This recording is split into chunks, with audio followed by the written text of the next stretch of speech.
só. Beleza, beleza? Bom dia, galerinha?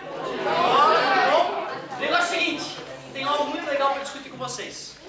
Uhul! Luz branca. Luz branca é a mistura básico, clássico. Se eu estou te dizendo que isto acontece, que quando a luz branca atinge, por exemplo, uma lâmina de vidro ou de qualquer material transparente que não seja ar, quando ela penetra, ela sofre refração, só que a refração ocorre de tal forma que essas várias cores que compunham a luz branca desviam em ângulos diferentes, ó. Olha só quem mais, quem menos desvia. O vermelho, depois alaranjado, laranja é uma fruta. Amarelo, verde, azul, anil, o violeta, muito bem. Na verdade, galerinha, não se esqueçam, o Newton contou essas cores. Obrigado, amigo. Valeu. Ah, foi uma alucinação que eu tive, achei que ele não tivesse prestado atenção. Então, na verdade, o Newton olhou para aquilo na janela, no copo d'água dele, ele olhou e contou 7. Mas é delírio, não existe número de cores, as cores são infinitas, tecnicamente falando. Entre duas cores existem um número infinito de cores, assim como entre 1 e 0 existem infinitos números reais. Olha que delírio, é muito legal saber disso, né? Porém, aqui no ensino médio, se te perguntarem quais são as cores do arco-íris, pode falar. Todas na ordem, tu tem que saber a ordem, é cruel, mas tem que saber a ordem. Porque, na verdade, pensa comigo, se desviou diferente, tem a ver com o fenômeno da... Para que sofram desvios diferentes, a única explicação é que o índice de refração para cada cor. Quer dizer que quando eu estava te falando refração anteriormente a essa aula, eu sempre estava falando de uma única cor, ou seja, de um raio monocromático. As questões mais cuidadosas, elas sempre introduziam um raio de luz monocromática, porque quando falava lá que era uma luz qualquer, a questão não está sendo tão precisa. Hoje nós vamos começar a trabalhar com luz que não é monocromática de verdade. Quem é que desviou mais? Quem é que desviou menos? Ó, aqui seria o passar reto, o vermelho. Então tu deves conseguir descobrir quem é que tem o maior N, quem é que tem o menor N, inclusive quem é que tem a maior velocidade ou a menor velocidade. Qual foi a dica que eu te dei sobre velocidade e desvio? Quando aproxima tem maior velocidade. Aproxima, aumenta a velocidade? Né? Quando o raio penetra no meio, ele se aproxima da normal, diminuindo o ângulo com a normal, porque a luz diminui de velocidade. Quando a velocidade diminui, o ângulo diminui. Quando a velocidade aumenta, tu não precisa decorar isso. Tu pode simplesmente botar números nessa fórmula e lembrar na hora o que está acontecendo. Porém, como eu percebo que a maioria tem dificuldades matemáticas mais graves e tem bom raciocínio, de maneira geral, então eu prefiro que tu lembre, poxa, o ângulo que a luz faz com a normal está relacionado, não é diretamente proporcional, está relacionado... Pode sair, amor. Pode sair, pode ir lá de fora, não tem problema nenhum. Pode sair. Não, vai sair. Não é que eu estou te pedindo, estou te mandando sair. Ô galerinha, então como eu estava te falando, tá? Não é obrigado a aprender física, tu já é mais adulto, galera. Tu é adulto. Usa teu tempo de vida do jeito que tu gosta, tens esse direito, certo? Não é problema, não é problema. O problema só é porque é importante que fique claro pro teu pai o que está acontecendo e que seja honesto a tua relação com ele. Fala com ele sobre o que tu és a fim de fazer. Eu digo sempre para os pais, pô, cara, tem cara que não está na idade de fazer terceirão ou ir para a faculdade. No resto do mundo, o cara entra na faculdade com 21, 22 anos. Aqui no Brasil, essa babaquice de entrar com 18 anos. O cara não sabe nem limpar a bunda ainda, está querendo ir para a faculdade, cara. Entendeu? Tem que aprender primeiro. Pô, primeiro tem que saber usar duchinha para limpar a bunda. Papel higiênico não é porco papel higiênico. Aí tu cresce uma etapa. Aí tu mora sozinho, aí tu esfrega a tua privada. Aí tu vê, porra, mija tudo, porra, vou ter que esfregar a minha privada que eu mijei. Aí tu vai crescendo na vida, cara. Antes disso, tu é guri pequeno. Enquanto não pagar tuas contas, tu é guri pequeno. E aí tu tem que ser humilde. Pensa, pô, já que eu sou guri pequeno, eu vou aprender com os caras que são razoáveis. Como é que é a dica, cara? Estuda, bicho. Estuda que a tua vida vai ser foda, senão vai dar merda. Aí se tu não obedece, tu continua guri pequeno. É assim. Outra, teu boletim é teu salário. Não venha com chorumela. pega teu boletim e estás olhando para o teu futuro contra-cheque. Fodeu, meu querido. Outra, não é da turma, é a nota do Brasil. Terias que pegar a nota dos alunos brasileiros e onde tiver teu boletim nessa ordem é o teu salário. Não vai ser fácil a tua vida. Eu jamais, no último dia de aula talvez eu tenha que falar para ti isso. Me perdoem, tem meia dúzia aí que não precisavam estar escutando isso. Meia dúzia de 3 ou 4 não precisavam estar escutando isso. Tá dito, pai. Depois vem falar com a gente no colégio que a gente bota os pingos nos is. Não vou deixar gastar o teu dinheiro na minha frente, pai. Ó! Não? Poesia? Não? Literatura? Não? Ó, que pena. Bom, então beleza. Meu pai ele foi expulso do Catarinense uma vez porque ele burlava a aula para ficar lendo na biblioteca. Eu acho até nobre isso, certo? Mas o padre viu, o padreco viu. E tu sabe como é que era, né? O padre chamava a mãe, aí ficava a mãe, ficava o filho, o padre pegava o relho e agredia o filho na frente da mãe. Meu Deus, é justamente isso que eu digo. Eu não sou a favor disso, né, gente?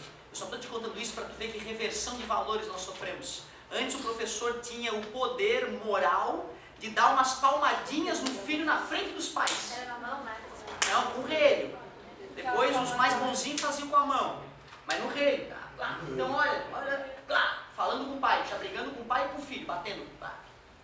Hoje, tu é um pouquinho mais grosso, vem o pai com o advogado no colégio. Não é pai, é inimigo. Não é pai, é inimigo do filho. Pai, mesmo que o professor esteja um pouquinho errado, o pai dá de dedo. Se o professor vier reclamar de ti de novo, vai dar merda na tua vida. Estou pagando as tuas contas, tu vai fazer do meu jeito. Vou te ensinar a ser um ser humano decente, um adulto responsável, um trabalhador que acorda todo dia de manhã e vai trabalhar sem faltar ao serviço. Isso é raro, sabe, né? Hoje tem pouco brasileiro que aguenta acordar cedo todo dia para ir trabalhar. Ai, tenho caganeira, não vou.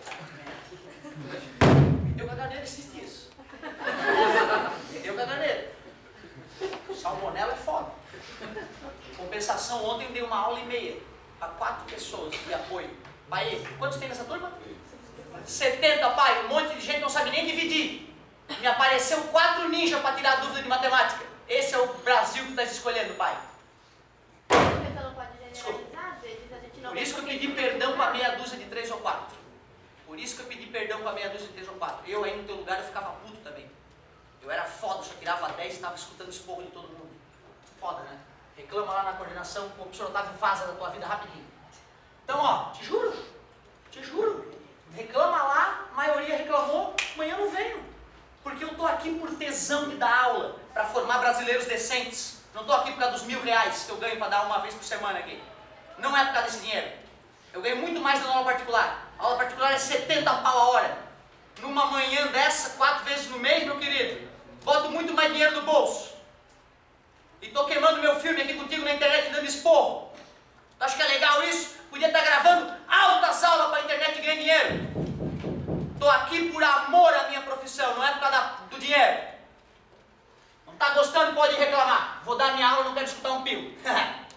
Ó, N igual a C sobre V.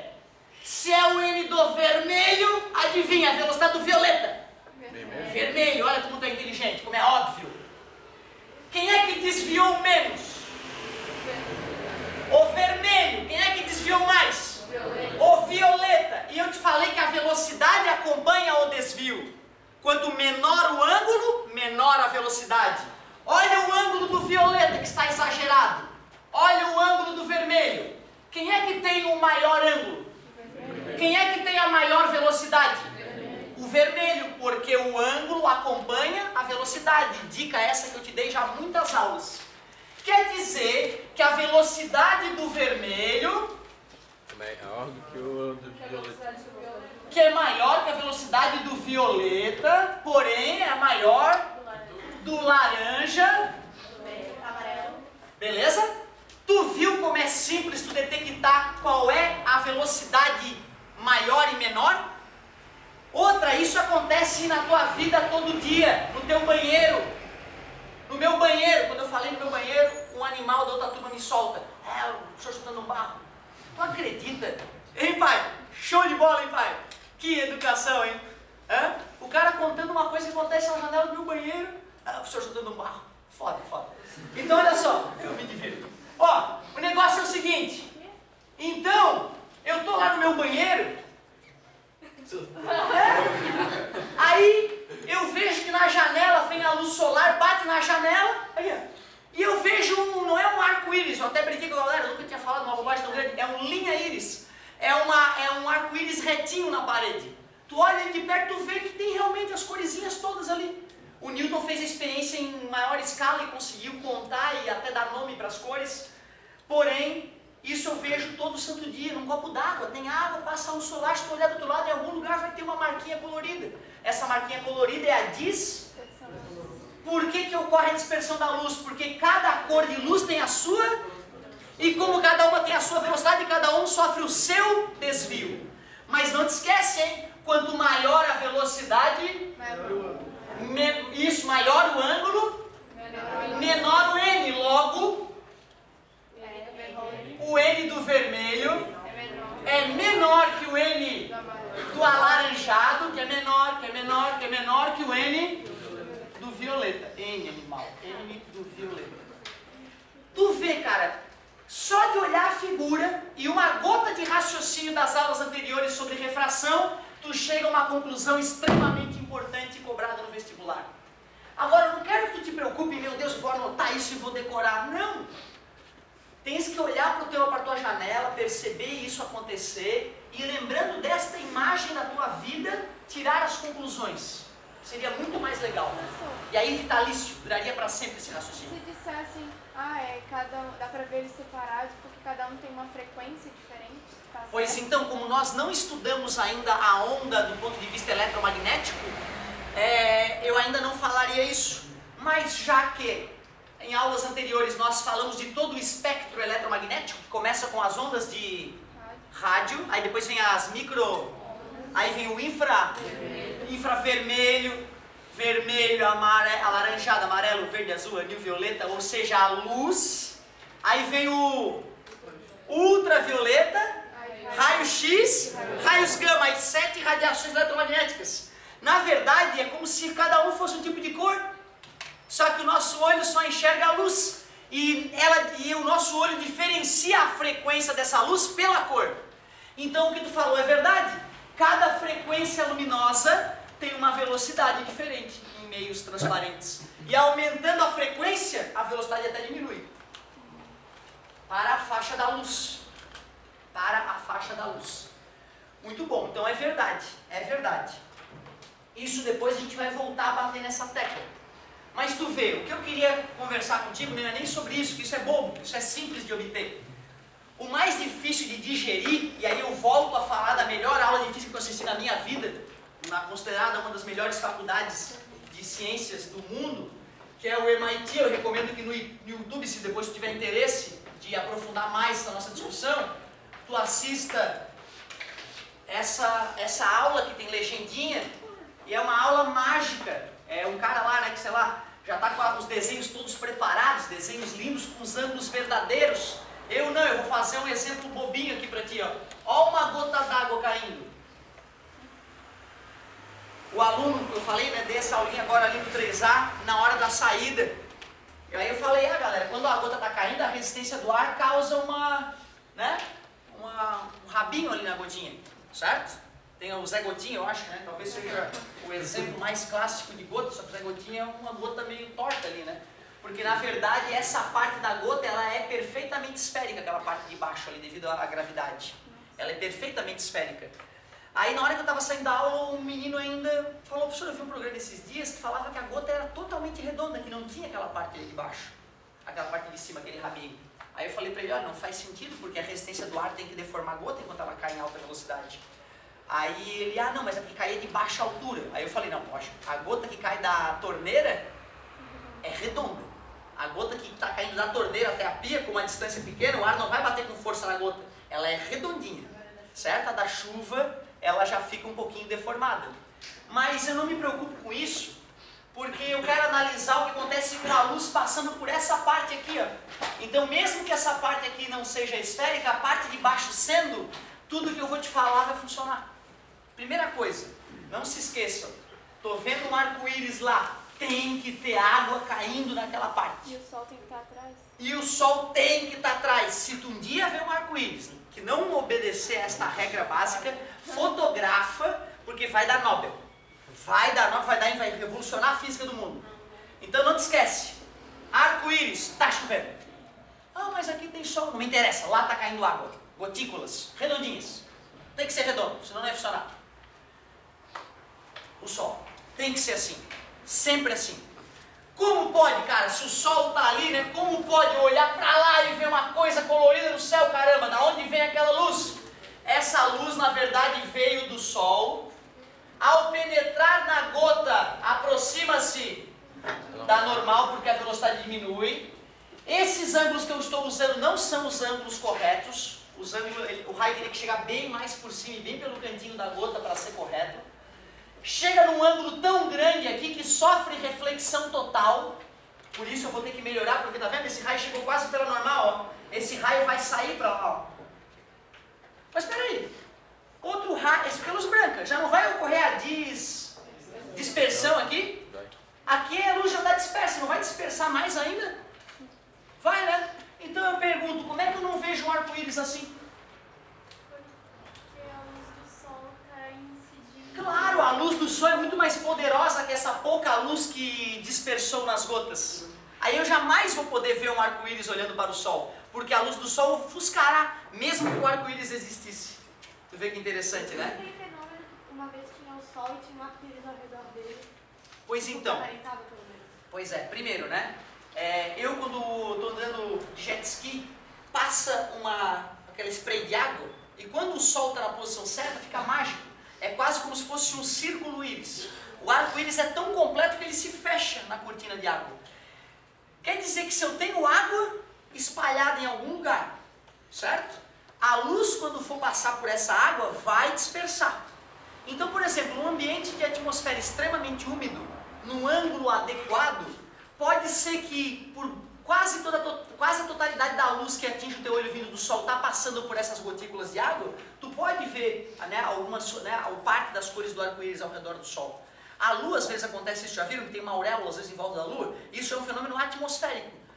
Gotículas de água dispersas na atmosfera vão alterar a maneira como a gente enxerga os astros, certo?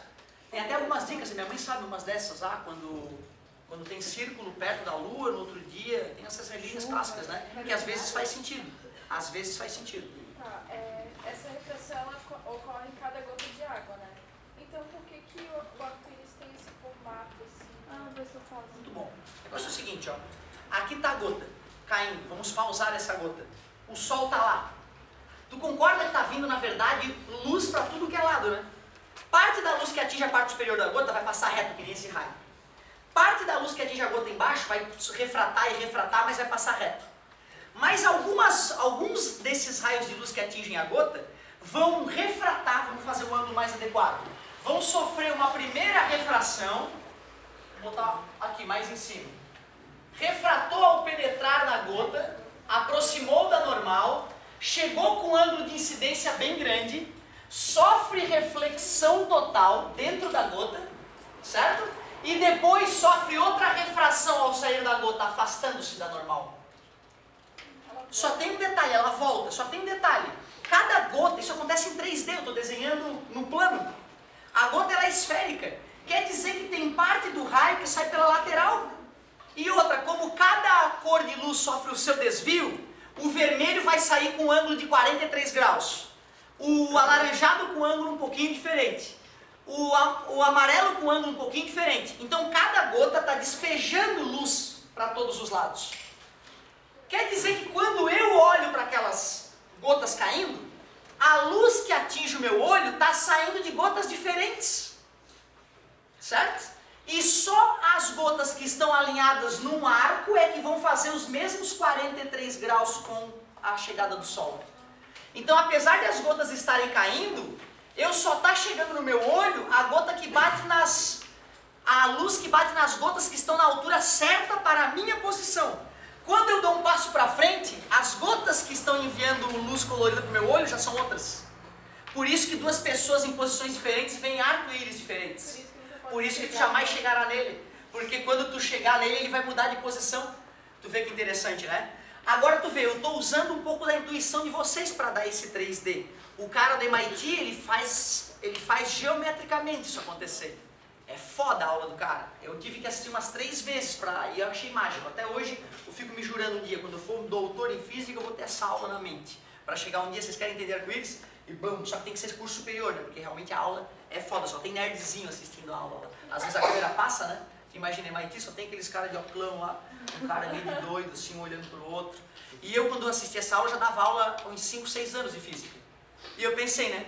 Eu manjo pra caralho de arco-íris. Aí eu fui assistir a aula, o cara faz 16, eu acho, ou 20 e poucas perguntas sobre arco-íris. Eu só sabia responder 3. Aí eu sou um merda do arco-íris, né, cara? Então ele levanta questões de arco-íris que eu nunca tinha me perguntado na vida. E a parte mais bonita da aula, além de ele falar das cores, da mistura de cores, ele já tem o equipamento lá na hora e ele já mistura as cores na hora. Ele mostra que com apenas 3 cores primárias, dá o branco.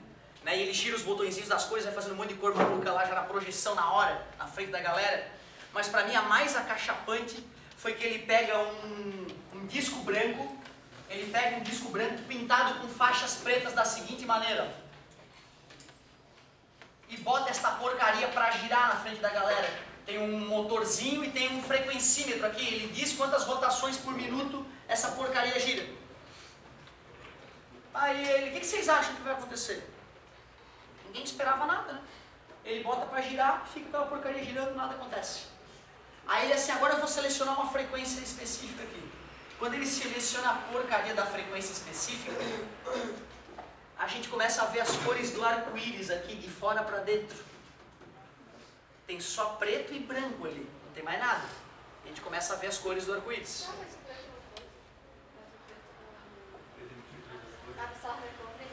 O preto é a ausência de todas as cores. Como é que é? Não é isso ainda, por incrível que pareça. É que aparecia divididinho, né? Daí eu meio que separava aquelas partes que não tem. Ó, eu me achando o cara, né? Eu pensei, tudo bem, o branco não é mistura. Então se o preto passar na frente do branco numa certa frequência, pode destacar uma das cores. Como as listas pretas estão pintadas em tamanhos diferentes, em posições diferentes, então faz sentido pra mim. Aí eu entendi o fenômeno. Aí ele pega assim e pergunta, o que vocês acham que acontece quando eu inverter a rotação? Como o meu raciocínio foi esse, não ia mudar nada. Porque girar para o outro lado, o preto deveria aparecer na frente do branco na mesma frequência. Mas as cores trocam de lugar. As cores trocam de lugar. Meu chão cai mais uma vez. Eu percebo que eu sou o babaca das cores. Mas ele não mudou a frequência? Ele não mudou a frequência. Isso é impressionante. E aí, os nerds tudo agoniado nas cadeiras, né? Aí ele, calma gente, calma. Este fenômeno não tem explicação científica ainda. Tu tá entendendo, cara? Nós estamos em 2014. 2014! Tu bota um disco branco pintado com preto pra girar, aparecem as cores do arco-íris. Uma frequência específica. Tu gira pro outro lado, muda a frequência, muda a sequência das cores. E os melhores físicos em ótica do mundo não sabem explicar por que isso acontece. Tá entendendo por que precisa de vocês? Por que muitos de vocês têm que ser contaminados pelos bichinhos das exatas? Porque a gente tem muito problema técnico para resolver. Falta gente para trabalhar nas exatas. Físicos, matemáticos, engenheiros de todos os tipos. E eu tenho que fazer o meu papel de te tentar fisgar. Porque esse mundo é muito bonito. E dá dinheiro. Então, galerinha, bacana, hein? Eu, se fosse tu, não ia resistir. Tem até legendada já essa aula. MIT Rainbow. Vai ver a melhor aula sobre cores e arco-íris do mundo. Muito melhor que essa. De qualquer forma... Posso perguntar agora? Pode, desculpa, meu amor. Eu queria escolher lá. Olha só, uma vez eu vi o arco-íris e ele tava, tipo, vindo da água.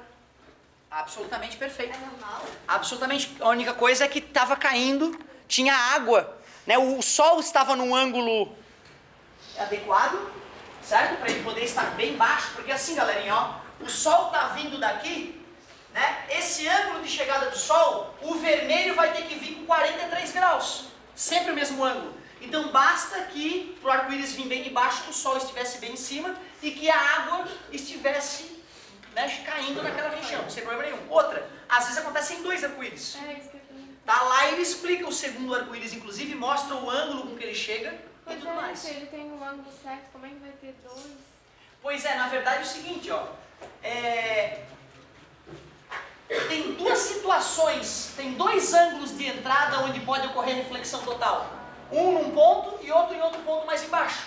Esse ponto mais de baixo ele é mais raro de acontecer. A posição da água, da luz incidente e do observador raramente permitem a observação desse segundo caso de reflexão total.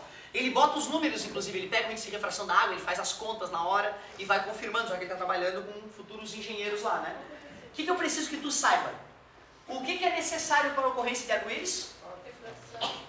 São várias coisas, não falei que era água, pelo amor de Deus, não avacalha com a minha aula. A chuva... Tem que ter chuva onde? Atrás, No arco-íris. Tem que estar chovendo no arco-íris, porque o arco-íris vem da luz das gotículas de O água. sol tem que estar atrás de ti. O sol tem que estar atrás de quem olha o arco-íris, olhando bem de frente o arco-íris, o sol tem que estar atrás de ti. Tem que Segunda ter condição necessária. um certo ângulo. Certo? O ângulo de chegada da luz é sempre o mesmo em relação ao ângulo de entrada da luz solar. Para o vermelho, 43 graus, e cada cor tem uma pequena diferença angular, o que justifica a formação do arco-íris. 3. Tem que ocorrer uma refração na gota d'água na entrada da luz, que já ocorre a dispersão. Tem que ter uma reflexão total e depois mais uma refração. Então tu vê quanta coisa acontece para o fenômeno, né? Poder se completar. Dá uma olhadinha na página. Tem um desenho que aqui seria demorado de fazer, que vale a pena tu enxergar, a página 47. Ele faz esse desenho que eu fiz com todas as cores. Aí tu entende porque ao olhar o arco-íris, a ordem das cores é aquela. Qual é a ordem das cores? De baixo para cima. De baixo para cima ou de cima para baixo? De baixo para cima, A né? violeta, daí azul, verde, amarelo, alaranjado. Agora tu vê, ó, olha a foto do arco-íris e olha o desenho da gota. Não era para a luz, de acordo com o desenho do desenho da gota, não era para a luz violeta que está na parte superior? A gota está ali, né? Quem é que está vindo por cima? O violeta, quem é que está vindo por baixo? Olha a foto. Ah, a pessoa disse quando está saindo ali da gota. É? Ah, tá. Concordam que tem uma incoerência nisso? Certo? Então tome cuidado, apesar do desenho tá bonitinho ali, né? Ele acaba não justificando a cor verdadeira do arco-íris ali, tá? Então temos que acreditar na foto, né? A foto é muito mais confiável, concorda comigo, para definir as cores do arco-íris do que o desenho que o cara fez, né? Certo? Toma cuidado. Mas ó, eu tô te convidando para assistir a aula do MIT para que tu te estimule, para tu ver o que é uma aula de engenharia, uma aula de uma faculdade boa, né? Uma das melhores aulas de física do mundo. Agora eu só preciso que tu lembre disso. Posição da água, do arco-íris, do sol, do observador, refração, reflexão total, refração. Por que a luz se dispersa? Porque cada cor tem o seu N. Vamos matar qualquer questão de arco-íris no ensino médio. Qualquer questão de arco-íris no ensino médio. Na primeira refração ele aproxima e na outra ele afasta. Sim, entrou na água, diminuiu a velocidade, aproxima da normal. Saiu do ar para a água, aumentou na velocidade, afasta-se da normal. Mas ele aumenta na mesma... A velocidade da luz no ar aqui é a mesma velocidade da luz no ar ali. Então tu vê, né? Luz é uma entidade meio bizarra. A galera fica pensando e perguntando, professor, onde é que veio a energia para acelerar a água? Né? Para acelerar a luz quando saiu da água. Não é isso, é que as radiações eletromagnéticas, elas conseguem se criar umas às outras muito mais velozmente no ar, e isso depende da característica do ar do que na água. Então ela volta a ter a mesma velocidade quando ela volta para o ar, a mesma velocidade que ela tinha quando entrou. O ângulo, eu digo, não é o mesmo? Não, o ângulo não vai ser, até porque é o seguinte, ó. Esse ângulo aqui não é igual a esse aqui. Se esses ângulos fossem iguais, o ângulo de entrada e saída seria igual, certo? Agora, olha só, o que tu me perguntou tem tudo a ver com essa outra parte aqui, ó. Eu sempre gosto de confessar para o aluno que em algumas matérias eu tive dificuldade quando eu tinha a tua idade. E eu só fui reconhecer essa dificuldade depois que eu fui estudar sozinho com mais calma a matéria. Eu vi isso algumas semanas antes do vestibular e fui torcendo para que não caísse, porque eu achei muita letra.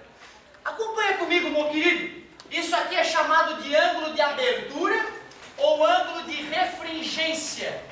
Eu vou escrever aqui ângulo de refringência, porque a abertura é meio fácil de lembrar. tangência. Mas é honesto chamar de ângulo de abertura do prisma, né? Bem honesto isso. Ele tem a primeira face e tem a segunda face. Mas cuidado, ele é um prisma, ó, ele é volumétrico. Só que se eu fosse estudar ele em 3D, a gente ia pirar. Então eu vou estudar um raio de luz atravessando ele no plano do quadro. Aqui é a reta, não se esqueçam, a reta normal faz sempre 90 graus. E tem um ângulo um raio incidente. Já que ele está incidindo na primeira face, eu chamarei de I1. E aí ele aproxima ou afasta? Aproxima. Aproxima, porque no vidro a velocidade é menor. Aí aqui, vidro, prisma de vidro. R1. Tudo bem para vocês? Fiz alguma coisa demais? Poxa, isso aí está muito simples, né? Essa pontilhada representa a direção original do raio incidente, tudo bem? Se eu te falasse o seguinte, ó, chegou com 45, saiu com 30, quanto é que desviou? 15. Então tu deves concordar comigo que aquele desvio que é entre a pontilhada original e o raio refratado, que eu vou chamar de ΔI, ele poderia ser calculado como sendo I1 menos R1. Honesto? Isso aqui não é o I1? Oposto pelo vértice, né? O ΔI não é o total menos esse pontinho aqui? I1 menos R1. Honesto? Lá está o raio dentro do vidro, mas quando ele atinge a separação entre vidro e ar, afasta da normal porque a velocidade aumentou. Cuidado, galerinha, é só raciocinar um pouquinho, é o mínimo do mínimo que eu preciso para toda uma outra parte aí que vem. Tem que lembrar disso. A velocidade aumentou, afastou.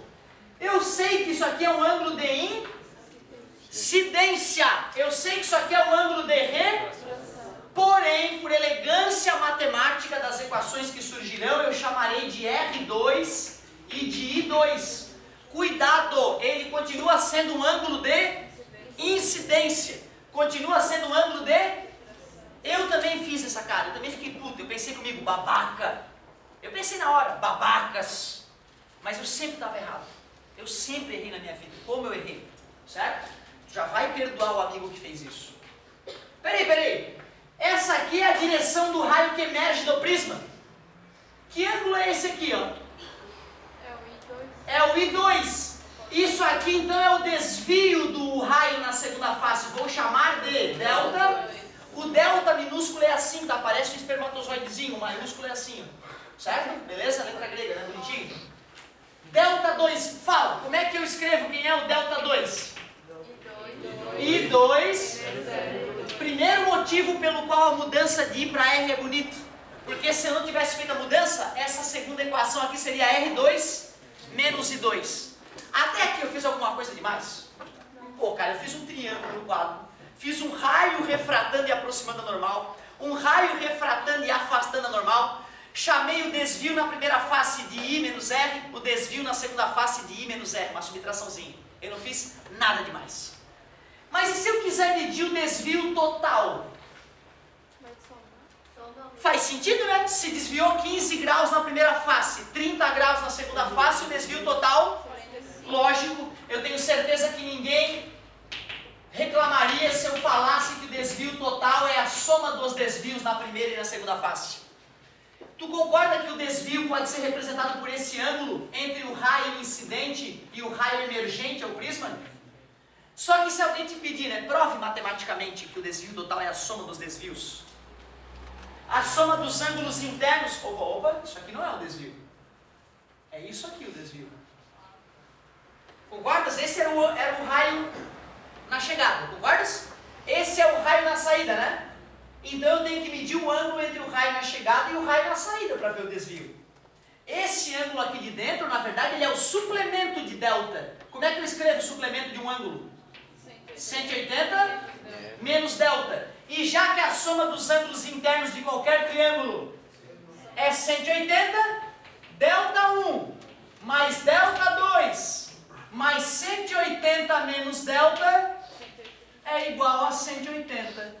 Elimina 180 com 180, delta 1 mais delta 2 é igual a delta. Provei aquilo que a intuição de vocês já tinha revelado. E o delta maiúsculo seria... O desvio total. Exatamente, o delta maiúsculo é o desvio total, os deltas minúsculos são desvios na primeira e segunda face. Equação simplória, respira fundo amigo, equação simplória, essa equação foi intuitiva e vocês falaram antes de eu provar ela matematicamente, eu só fiz a prova dela para quem é mais chato e quer entender matematicamente o que está acontecendo. Última equação e acabou. Última equação. Eu queria achar uma relação entre o ângulo de refringência ou o ângulo com os demais ângulos. Tu concorda que se eu soubesse esses dois ângulos que eu estou marcando aqui, ó, eu poderia somar esse mais esse igualar a... Que ângulo é esse aqui todo, ó? 90. Esse ângulo aqui é quanto? R1. Quanto vai ser esse ângulo aqui de cima? 90 menos R. 90 menos R1. Analogamente, quanto vai ser esse ângulo aqui? 90, não acabou. 90 menos R2. 90, reta normal, menos R2, dá aquele cara ali. Somando os ângulos internos desse triângulo grande que nós formamos, vamos ficar como? Deixa eu ver. A Mais 90 menos R. 90 menos R. 90 menos R1 Mais 90 menos R. 90 Menos R. menos R2 mais 90 menos R2. Isso tem que dar igual? 180. Por quê? Porque a soma dos ângulos internos. Lógico. Vocês conseguiriam provar matematicamente para alguém por que a soma dos ângulos internos é igual a 180? Isso é uma prova matemática boba de fazer, de fundamental e que podem te cobrar. Prove que a soma dos ângulos internos de qualquer triângulo do mundo é 180. Tu vê, né, cara? Depois tem que provar. É bem bobo. Pessoal, Oi? por que qualquer ângulo comum, qualquer triângulo comum, todo triângulo tem que ser 180? Sim. E outra, Porque cuidado. qualquer triângulo normal. Isso, porque tem triângulos anormais. Vocês só estão aprendendo a matemática plana, geometria plana. Eu posso fazer um triângulo que não está no plano, né? Tu vê que loucura, tem triângulos que não são planos, que são curvos. E aí essa regra já não vale para eles, mas é só lá para frente. Vai ficar como? Menos e menos passa para o outro lado? Mais estas três equações, uma, duas, aliás, né, três, essas duas são iguais, mas tudo bem, uma, duas, três, quatro equaçõezinhas, geralmente resolvem quaisquer problemas de prismas ópticos. Mas dá para juntar todas elas numa só, olha que bonito. Desvio total é desvio 1 mais desvio 2, quem é o desvio 1? E 1 menos R1, quem é o desvio 2? E 2 menos R2, vê se vocês ficam desconfortáveis se eu escrever esta equação dessa maneira, ó. Vê se tu entende o que eu estou fazendo. Sim? É a mesma coisa? Sim? Só botei o menos em evidência, né? Tudo bem? E reorganizei. Mas quem é R1 mais R2? É o A. Então essas equações geralmente são fornecidas, ó. Claro que pode pedir, além disso, que tu faça algum cálculo de refração na entrada e na saída. Como é que é cálculo de refração? N de vezes seno é igual a N vezes o seno. Isso pode ocorrer tanto na primeira quanto na segunda face. O resto é um pouquinho de geometria. Faltou falar do caso de desvio mínimo, que eu consegui falar no 3A, não consegui aqui, mas não tem problema nenhum. E faltou falar dos prismas de reflexão total, nas duas turmas. Então falta um bate-papo rápido para a gente encerrar a teoria do volume 3. Pode detonar exercício em casa. Pode detonar exercício em casa. Na hora de fazer exercício, às vezes não dá, porque pede muita informaçãozinha que a gente às vezes não teve, sabe? Não. Discordo. Ó, faço um desafio a vocês. Me tragam questões de física com raciocínios que eu não mostrei. O que acontece, vamos ser honestos, é que o passado matemático de vocês é obscuro e na hora que tu vai fazer as contas, tu tá te perdendo. Vamos ser honestos, tá? De qualquer forma, sábado que vem estaremos juntos. Quero que vocês me tragam questões de física dos volumes anteriores que nós não falamos na aula técnica de solução. Esse sábado não, é o próximo, dia 31, certo? Então tomem cuidado, anota lá os dados, vê onde é que está errando, tu vai perceber que a maioria é interpretação de texto e matemática básica, não é física. Pode ter certeza do que eu estou te dizendo.